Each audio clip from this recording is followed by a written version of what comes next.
अयनेषु च सर्वेषु यथा भागमवस्थिताः భీష్మమేవాభిరక్షन्तు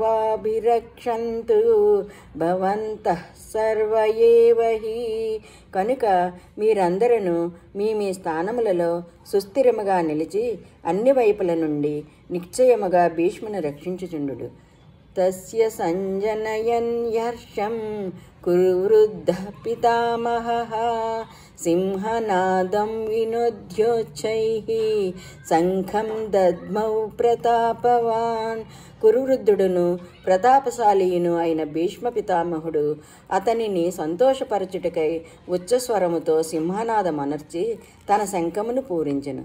తతః శంఖాచ భైర్యచ్చ ప్రణవానక గోముఖాః సహసైవాభ్యహన్యంత సశబ్దస్తుములోభవత్. మరుక్షణమునందే శంఖములు, నగారాలు, తప్పెటలు, మృదంగములు, గోముఖ వాద్యములు మొదలగునవి ఒక్కసారిగా మోగినవి. దిక్కులను పిక్కటిల్లజేయు ఆ వాద్యనాదములు భయంకరములై ఒప్పినవి. తతః స్వేచ్ఛైర్హైర్యుక్తే మహతి స్వందనే స్థితౌ మాధవ పాండవాశ్చైవ దివ్యౌ శంఖౌ ప్రదత్మతుః. తదనంతరము శ్వేతస్వములను కూర్చిన మహారథముపై ఆసీనులైన శ్రీకృష్ణార్జునులు తమ దివ్య సంఘములను పూరించిరి. పాంచజన్యం ఋషికేశో దేవదత్తం ధనంజయః పౌండ్రం దద్మౌ మహాశంఖం భీమకర్మావృకోదరః. శ్రీకృష్ణుడు పాంచజన్యమును, అర్జునుడు దేవదత్తమును పూరించిరి. అరివీర భయంకరుడైన భీముడు పౌండ్రము అను మహాశంఖమును పూరించెను. అనంత విజయం రాజా కుంతీపుత్రో యుధిష్ఠిరః నకులః సహదేవశ్చ సుఘోషమణి పుష్పకౌ.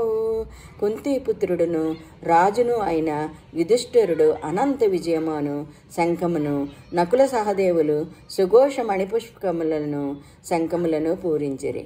కాశ్యశ్చ పరమేశ్వాసః శిఖండీ చ మహారథః దృష్టద్యుమ్నో విరాటశ్చ సాత్వికిశ్చాపరాజితః ద్రుపదో ద్రౌపదేయాశ్చ సర్వశః పృథివీపతే సౌభద్రశ్చ మహాబాహుః శంఖాంద్యద్ము పృథక్ పృథక్. ఓ రాజా, మహాధనుర్ధారి అయిన కాశీరాజు, మహారథుడైన శిఖండియు, దృష్టద్యుమ్నుడను విరాటరాజు, అజేయుడైన సాత్వికియు, ద్రుపద మహారాజు, ద్రౌపది యొక్క 5 పుత్రులను, భుజ బలశాలియు, సుభద్రాపుత్రుడగు అభిమన్యుడు తమ తమ శంఖములను వేర్వేరుగా పూరించిరి. సఘోషాదార్తరాష్ట్రాణం హృదయాని వ్యధారయత్ నభశ్చ పృథివీం చైవ తుములో వ్యనునాదయన్. పాండవపక్ష మహాయోధులు శంఖ నినాదములకు భూమి ఆకాశములు దద్దరిల్లినవి. ఆ శంఖారాములకు ధార్తారాష్ట్రుల హృదయములు కకావికలములయ్యను.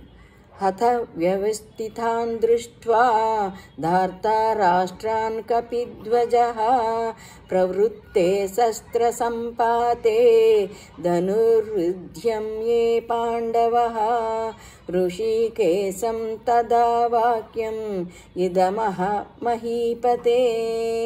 అర్జున ఉవాచ సేనయోరుభయోర్మధ్యే రథం స్థాపయమేచ్యుత. ఓ ధృతరాష్ట్ర మహారాజా, పిమ్మట యుద్ధమునకై నడుము బిగించి సమర సన్నిధులయ్యున్న ధార్తరాష్ట్రులను చూసి కపిధ్వజుడైన అర్జునుడు ధనస్సును పైకెత్తి శ్రీకృష్ణునితో ఇట్లనెను: ఓ అచ్యుత, నా రథమును ఉభయ సేనల మధ్య నిలుపుము.